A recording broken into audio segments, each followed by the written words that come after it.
শেখ হাসিনার বিদ্বেষমূলক বক্তব্য প্রচারে নিষেধাজ্ঞা।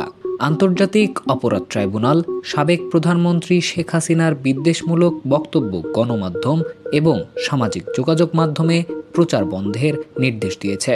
ফেসবুক, ইউটিউব এবং এক্স সহ বিভিন্ন প্ল্যাটফর্মে প্রকাশিত বক্তব্য দ্রুত সরানোর নির্দেশও দেওয়া হয়েছে। রাষ্ট্রপক্ষের আবেদনের প্রেক্ষিতে ট্রাইব্যুনাল এ আদেশ দেয়। প্রসিকিউটর গাজী মনোয়ার হোসেন বলেন, এই বক্তব্যগুলো তদন্ত প্রক্রিয়া বাধাগ্রস্ত করছে এবং সাক্ষী ও ভুক্তভোগীদের আদালতে উপস্থিত হতে ভয় দেখাচ্ছে। ভবিষ্যতে এ ধরনের বক্তব্য প্রচার বন্ধ রাখতে নির্দেশ দেওয়া হয়েছে। গত 5 আগস্ট ছাত্র জনতার আন্দোলনের মুখে শেখ হাসিনা প্রধানমন্ত্রীর পদ থেকে পদত্যাগ করেন এবং দেশ ছাড়েন। পরবর্তী অন্তর্বর্তী সরকার মানবতা বিরোধী অপরাধের অভিযোগে তার এবং তার সরকারের বেশ কয়েকজন সদস্যদের বিরুদ্ধে তদন্ত শুরু করে। বাংলাদেশ সরকার ও আন্তর্জাতিক প্ল্যাটফর্মগুলোকে দ্রুত এ আদেশ বাস্তবায়নের নির্দেশ দেওয়া হয়েছে।